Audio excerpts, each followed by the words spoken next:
Assalamualaikum warahmatullahi wabarakatuh. Perkenalkan, nama saya Salsa Effendi dari Prodi Komunikasi dan Penyiaran Islam.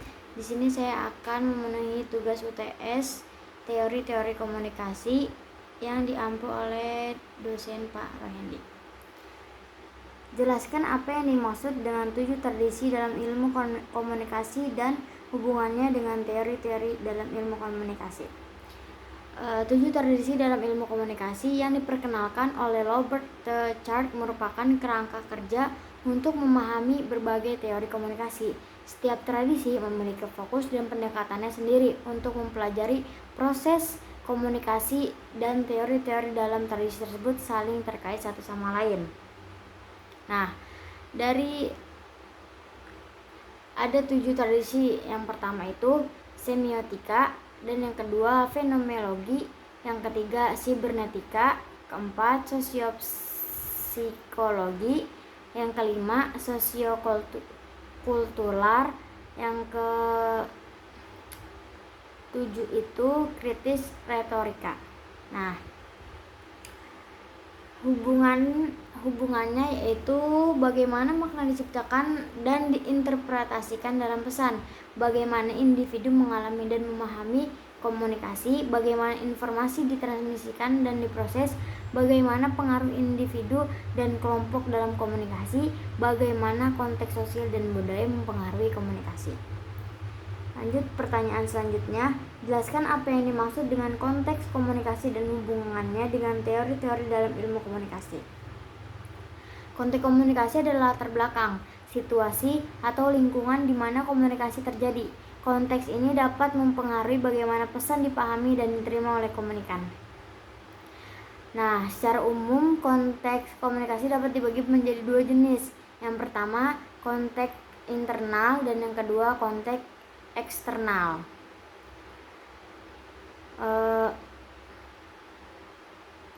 Hubungannya yaitu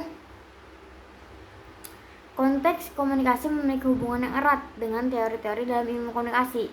Konteks dapat didefinisikan sebagai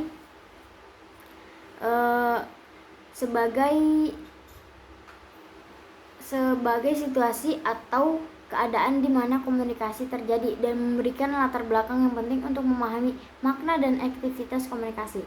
Teori-teori komunikasi membantu kita untuk memahami bagaimana komunikasi bekerja dalam berbagai konteks.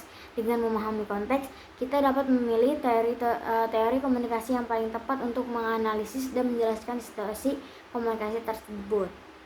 Lanjut ke pertanyaan selanjutnya, jelaskan teori-teori berikut menurut Anda sendiri dan berikan contoh-contoh konkret dalam kehidupan sehari-hari.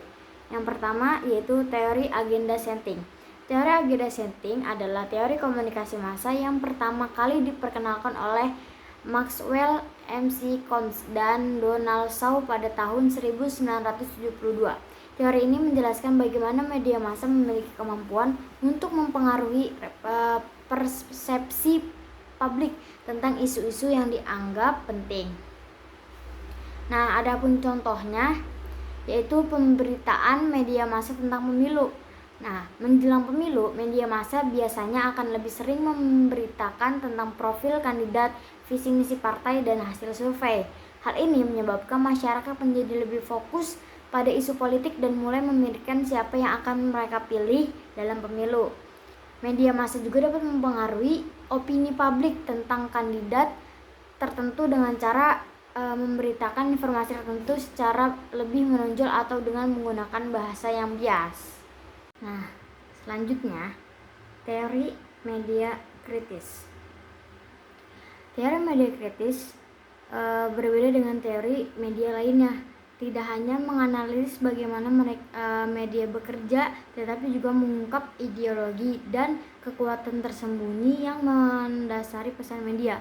Pendekatan ini menantang kita untuk melihat bukan hanya sebagai penyampai informasi, tetapi sebagai alat yang membentuk realitas dan mempengaruhi cara kita berpikir. Adapun contohnya yaitu seperti menonton film dan acara TV. Memahami pesan tersembunyi. Film dan acara TV seringkali mengandung pesan tersembunyi tentang budaya, politik, dan sosial. Nah, Jadi kita cobalah untuk memahami pesan ini dan kritis terhadapnya. Nah, menyadari stereotip. Film dan acara TV seringkali menampilkan stereotip seperti apa ya? Stereotip tentang kelompok tertentu. Perhatikan ini dapat hal tertentu. Nah, mungkin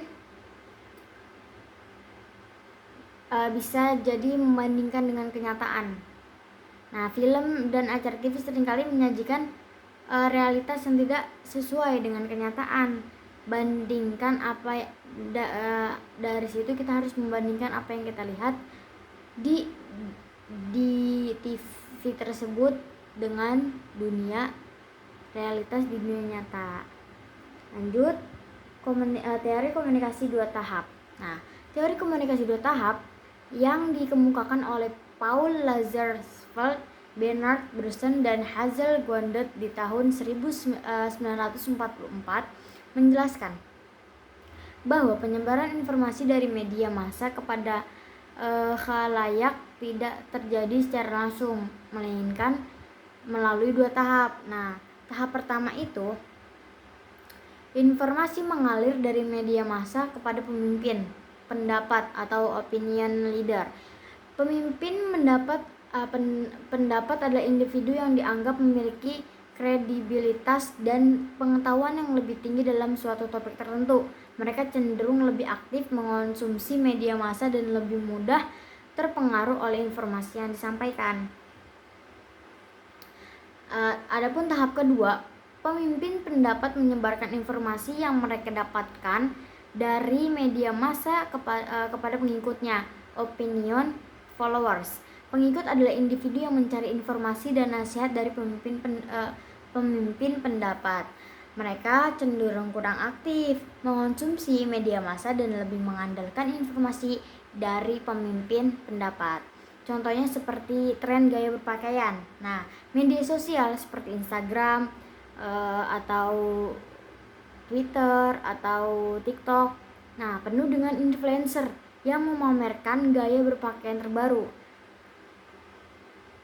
Nah, mungkin dari kita yang aktif mengikuti influencer tersebut, opinion leader mungkin akan terinspirasi dan mencoba gaya tersebut. Kemudian dia akan merekomendasikan gaya itu kepada kita. Nah, itu opinion followers. Selanjutnya yaitu teori interaksi simbolik. Teori interaksi simbolik merupakan teori sosiologi yang berfokus pada bagaimana manusia membentuk makna melalui interaksi dan penggunaan simbol. Teori ini berakar pada karya George Herbert Mead dan Herbert Blumer dan telah berkembang menjadi salah satu perspektif utama dalam sosiologi kontemporer. Nah, ada pun contohnya seperti komunikasi. Nah, dalam komunikasi itu ada beberapa tahap, seperti kayak bahasa, terus isyarat nonverbal, terus simbol. Nah, bahasa, kita menggunakan bahasa untuk menyampaikan makna dan memahami orang lain. Makna kata dan frasa tidak statis, melainkan dibentuk dari negosiasi kan melalui interaksi. Contohnya kata cinta memiliki makna yang berbeda bagi setiap orang berdasarkan pengalaman dan budayanya. Nah, adapun isyarat nonverbal, kita juga menggunakan isyarat nonverbal seperti ekspresi wajah, bahasa tubuh, dan nada suara berkomunikasi. Isyarat ini dapat menyampaikan makna yang berbeda tergantung konteksnya. Contohnya, senyuman dapat menunjukkan kebahagiaan, tetapi bisa juga digunakan untuk menyembunyikan rasa tegang. Nah, adapun simbol, kita dikelilingi oleh simbol yang memiliki makna bagi kita, seperti bendera, logo, dan pakaian. Makna simbol ini dibentuk melalui interaksi sosial dan budaya. Contohnya, bendera nasional dapat memicu perasaan patriotisme pada diri seseorang. Cukup sekian dari saya, kurang lebihnya mohon maaf. Wabillahi taufiq wal hidayah. Wassalamualaikum warahmatullahi wabarakatuh.